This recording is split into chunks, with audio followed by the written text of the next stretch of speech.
चमक विभागातील रुद्रपाठाच्या चमक विभागातील 5व्या अनुवाकामध्ये आपण रुद्रदेवाला काय मागणी करतो बघूया.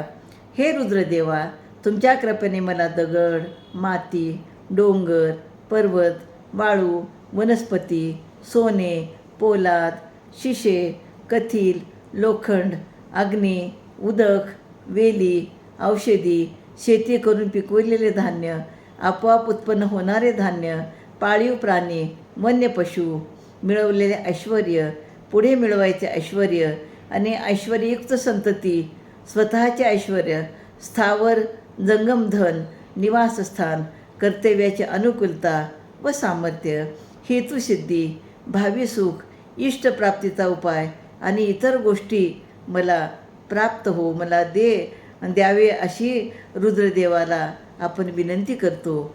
तर ही विनंती आपण श्रद्धेने जर केली तर निश्चितपणे रुद्रदेव आपले त्या इच्छा पूर्ण करत असतात. ओम नमः शिवाय.